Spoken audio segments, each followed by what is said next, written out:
You all must be wondering what Vaastu is all about. I have not spoken much about it.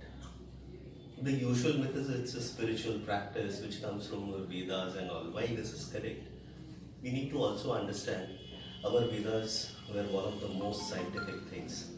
We talk about Bhugol, which means the earth is in a sphere, which the science has eventually discovered with the Apollo mission only.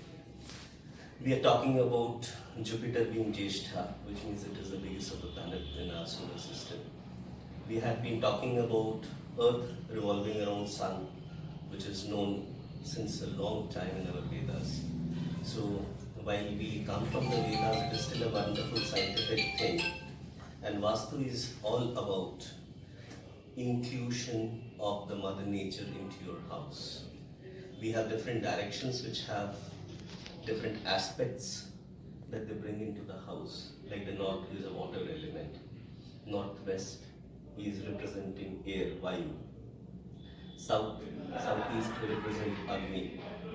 Agni Kund there is the southeast quadrant.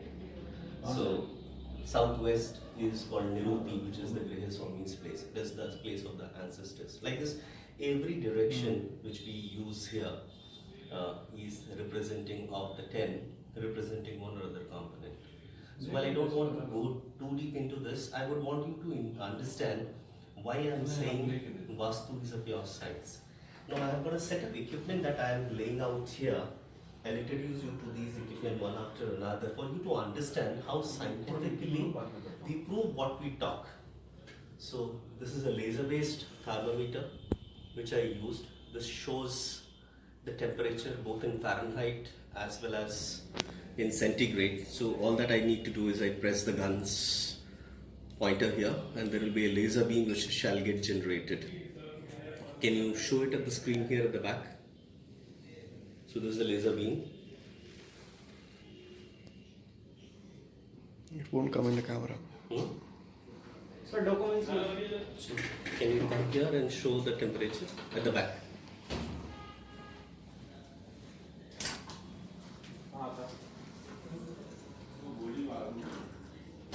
So you can convert this into Fahrenheit. If you see here, this is now showing the temperature in the Fahrenheit.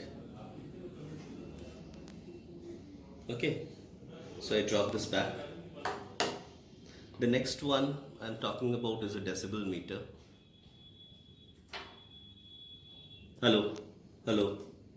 So this shows the sound level. What we use this decibel meter is for understanding what is my ambient noise. Once we understand what is the ambient noise, we may want to do some closures of the bigger windows, some ceilings in the windows, some ceilings on the doors, so that there is an ideal level of sound which is available. So which is tentatively around 60 to 70 decibels. So this is a wonderful temperature, sound level to be. Right now where we are sitting, we have around between 60 to 70.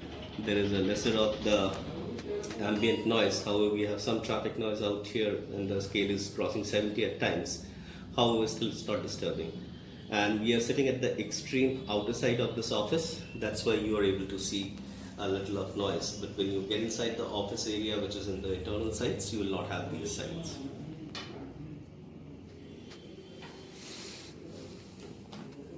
Then I'm talking about a lux meter. Lux is the unit which we use for the light levels. So right now about 300 levels is more than good for kind of normal. So wherever I face the sensor's face, basis that the value of lux will be coming here. So ideal light levels for a good reading should be around 600-700 lux. Otherwise, from an ambient lighting perspective, 300 plus is a really wonderful one.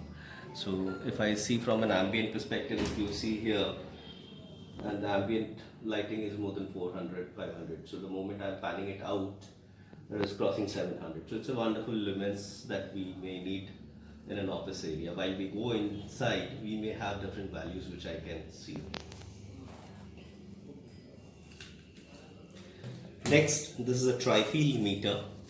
So what it does is, it will help you to identify magnetic energies, the micro Tesla, electrical power, and radio oblique microwave. So Usually around 3 microtesla is kind of a WHO guideline, but an exposure which is constant more than 1 microtesla is very dangerous. So I'll just show you what is the ambient one.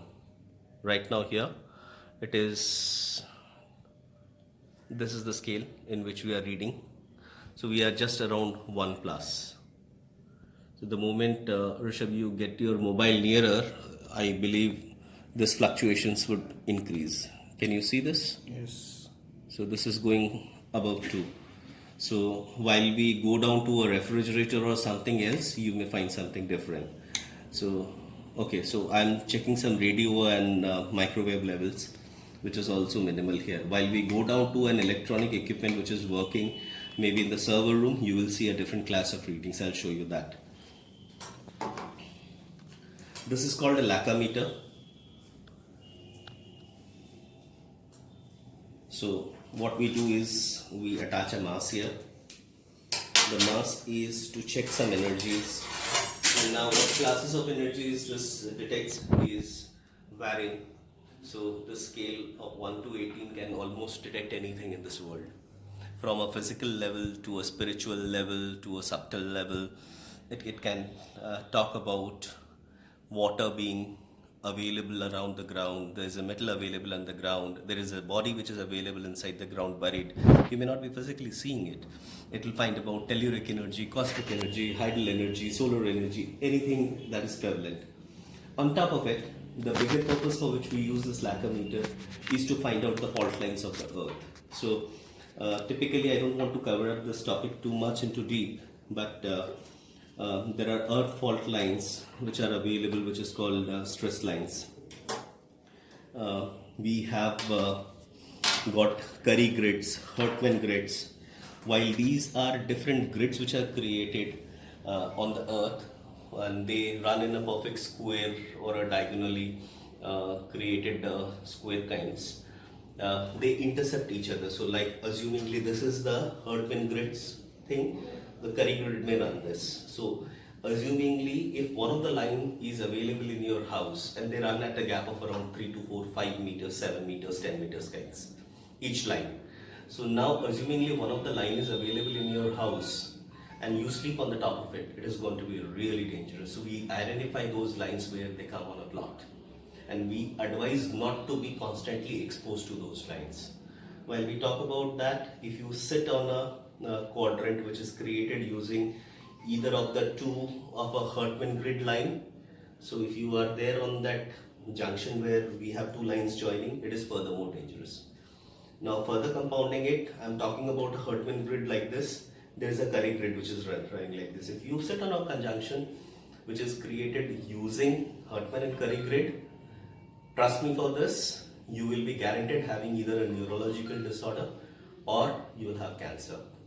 And assumingly somebody's bedroom has got that point and there is a bed on top of it, remember whomsoever sleeps in that room will have a lot of issues. So here I am stopping my scientific part. Next part I will be talking about Ekashati Pad Vaastu, which is more on 81 padas that we use on a house. Thank you.